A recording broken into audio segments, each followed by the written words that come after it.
E a Bíblia diz que quando Deus criou o homem, Ele soprou sobre as suas narinas o Espírito de Deus. Ele colocou dentro dele o teu Espírito.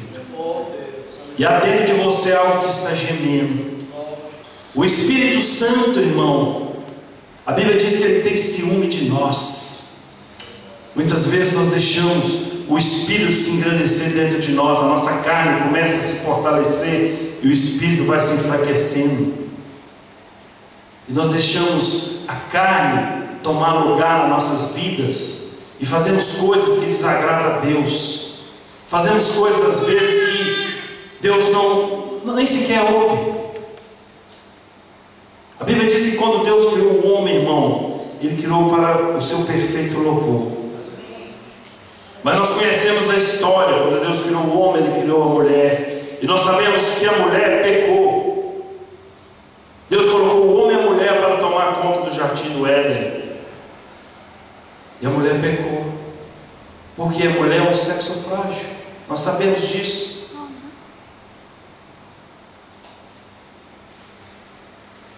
E o que Deus fez, irmãos? Ele fez que o homem tomasse conta ali do jardim. Mas o diabo, ele é astuto. E nós conhecemos essa história. Não é sobre isso que eu vou pregar essa noite. Não é sobre Adão e Eva. Mas eu quero dar uma passagem rapidinho para que vocês entendam. E quando Deus criou o homem e a mulher, Ele colocou para tomar conta do jardim do Éden. Muitas vezes Deus coloca algo em nossa mão e nós perdemos. Muitas vezes Deus coloca uma bênção na nossa mão e nós perdemos. Não é Deus que toma, entenda isso. Se Deus te dá uma bênção, você pode perder, mas Deus nunca vai te tomar. Porque você deixou o diabo. Você deixou Satanás entrar e tomar a sua bênção, roubar a sua vitória. E o mundo estava em pecado, porque a Bíblia diz que o homem estava destituído. Quando ele saiu do jardim do Éden, ele perdeu a sua comunicação com Deus. E Deus se entristeceu com aquilo. E nós fomos adiante, nós vamos conhecer o pecado de Caim e Abel. Mas quando Deus olhou para o mundo, Ele viu que o mundo estava mal. Quero pedir a irmã que coloque para mim o primeiro slide, para que você entenda o pecado na terra. Quando Deus criou o homem e a mulher, irmão, Ele criou para que eles pudessem gerar famílias. Mas quando o pecado entrou na terra, a carne foi mais forte. E se nós lemos em Gênesis capítulo 6, no verso 5, diz assim: viu o Senhor que a maldade do homem se multiplicara sobre a terra, que toda a imaginação dos pensamentos do seu coração era só o mar continuamente. Eu não sei quantos conhecem a imagem, mas é uma aberração da natureza. São criaturas de homem. São coisas que o homem fazem que desagrada a Deus. A Bíblia fala que havia prostituição, lascívia, muitas coisas que estavam desagradando a Deus. Quando Deus olhou para a terra, Deus viu que ali só havia pecado. E Deus tinha arrependido de criar o homem, irmãos. Deus olhou para a terra e falou: me arrependo de ter criado o homem. E será que nos dias de hoje Deus está olhando? Será que há um justo na terra? Será que é uma igreja justa? Será que é um povo que verdadeiramente me clama em espírito e em verdade? Mas quando Deus olhou para a face da terra, Ele viu um homem justo e reto. Todos nós conhecemos Noé. A Bíblia fala, se nós formos um pouquinho em Gênesis, no capítulo 6, Noé já era um homem de idade de 500 anos. Eu imagino hoje, se nós pudéssemos viver 500 anos, irmãos, nessa terra, quantas coisas poderíamos fazer para Deus. Mas graças a Deus que Deus é perfeito em tudo, porque é uma terra muito melhor do que essa nos esperando. E é para lá que você tem certeza, tem que ter absoluta certeza que você está indo. E quando Deus olhou, Ele viu que havia um homem reto, um homem chamado Noé. A Bíblia fala que Noé, na idade de 500 anos, ele tinha 3 filhos: Sem, Cã e Jafé. Era um homem reto diante de Deus. Eu acredito que o coração do Senhor se alegrou. Será que é alguém reto na terra? E Deus viu um homem, somente um homem no meio de uma multidão perversa, de um povo pecaminoso. E Deus tinha planos e projetos para a nação. Noé, irmãos, um homem de fé. Quando Deus disse a Noé: eu resolvi acabar com a terra, o mundo está em pecado, meus olhos já não suportam ver mais. E Deus disse: Noé, constrói uma arca. Constrói uma arca que eu vou salvar a sua família, porque foi através de Noé que Deus salvou a nação. Foi através de Noé, irmãos. Geração em geração nós estamos aqui hoje. E Deus pediu a Noé: Noé, constrói uma arca. Imagina vocês, irmão, a fé de Noé. Quando Deus disse: Noé, constrói uma arca, talvez ele não questionou com Deus. A Bíblia não relata. Deus deu para ele todas as medidas, Deus deu para ele todo o projeto para que ele construísse a arca. Se nós estudarmos hoje um pouco da enciclopédia, você vai ver que o maior navio do mundo, o Elizabeth II, ele foi construído em 1 ano, com todas as tecnologias mundiais. Ele foi construído em 1 ano. Naquela época, irmão, não havia tecnologia como os dias de hoje. Naquela época não havia equipamentos modernos como os dias de hoje. Talvez Noé pensou: como, Senhor, construir uma arca para que eu venha colocar todos os animais?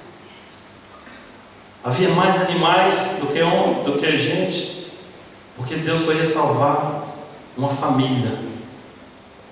Noé, os seus filhos, a esposa dos seus filhos, a família de Noé. Era propósito e projeto de Deus. Naquela época eu acredito que as pessoas passavam diante de Noé e viam: esse velho está ficando louco. Às vezes o mundo nos vê como louco nessa terra. Às vezes as pessoas olham para nós: lá vai aquele irmãozinho lá de terninho, tá? Eu ouvi o velhinho lá, mas eu nunca debochei. Não acredito que muitas pessoas debocharam. Hoje, irmão, o que representa a arca de Deus? Nós, a igreja do Senhor. Se nós estamos aqui, irmão, porque nós estamos esperando que essa arca vai subir. Talvez o maior desafio de Noé seria transportar aquela arca até o mar. Talvez passou pela sua cabeça. Deus não falou com ele de que forma que a arca iria flutuar. Hoje nós sabemos, para que você opere o navio, tem que haver o leme, tem que haver direções, tem que haver bússola. Deus não disse para Noé: constrói uma arca, faça um leme. Noé, constrói uma arca, coloque os equipamentos necessários para que possa flutuar. Não, Deus deu para ele todas as medidas. Eu acredito que naquela época, a Bíblia não relata, mas nós somos seres inteligentes, nós podemos imaginar isso. Eu acredito que Noé, naquela época de 500 anos, ele tinha 500 anos de idade, era forte, porque levantar aquelas madeiras para construir uma arca não é fácil. Eu acredito que ele teve que plantar a árvore para poder tirar a madeira para construir a arca. Isso levou no período de quase 100 anos. Quase 100 anos para se construir aquele barco, para que pudesse colocar todos os animais e para que sua família pudesse entrar. Nesse período de 100 anos, irmãos, que Noé estava com esse desafio na mão que Deus tinha colocado diante dele, eu acredito que houve dúvida no seu coração: mas Senhor, como eu irei conseguir? Muitas vezes nós deixamos isso se levar, porque Deus nos deu autoridade, Deus nos deu poder, irmãos. Quando Deus disse ao homem iria dominar sobre todos os répteis, todos os animais na terra, nós lemos aqui. É engraçado que às vezes tem mulher que tem medo até de uma baratinha. Você tem domínio sobre todas as coisas, irmão. E o medo é a maior arma que o diabo usa em nossas vidas. Que quando você abre uma janela do medo, você está abrindo uma brecha para o inimigo e ele te atormenta na sua vida. Muitas vezes nós somos perturbados pelo medo, mas nós devemos sempre colocar Jesus dentro de nós e crer: Satanás, o Senhor te venceu e Ele me deu poder sobre você. Você tem que ter essa autoridade de Deus.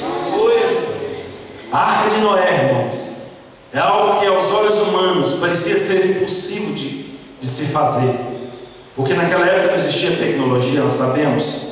Havia um homem e a sua família, porque somente a família de Noé foi salva.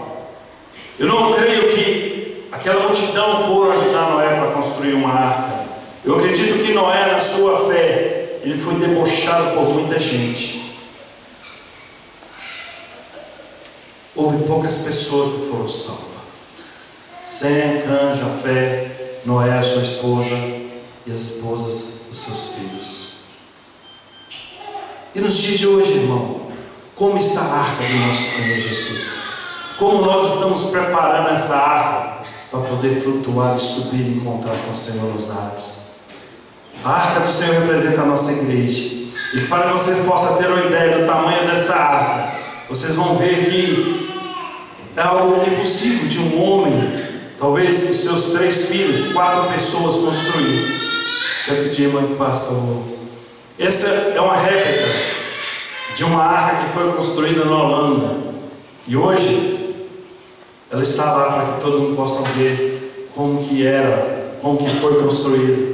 No versos 15 do livro de Gênesis, diz aí: desta maneira o farás. O Senhor deu para ele todas as medidas, de 300 covados de comprimento da arca, e de 50 covados a sua largura, e de 30 covados a sua altura. A próxima, por favor, irmão. Vocês podem ver que a arca hoje ela é comparada com um edifício de 3 andares. Imagine você quantas árvores foram precisas para construir essa arca. Quanto tempo se levou para que essa árvore pudesse crescer, ser cortada, ser aparada e ser feita uma arca? Isso é real. Às vezes você fala para o incrédulo, dificilmente ele acredita. Aí Deus levanta homens de coragem para fazer isso. Isso hoje está na Holanda. Talvez a irmã, não seja pastora, deve ter visto.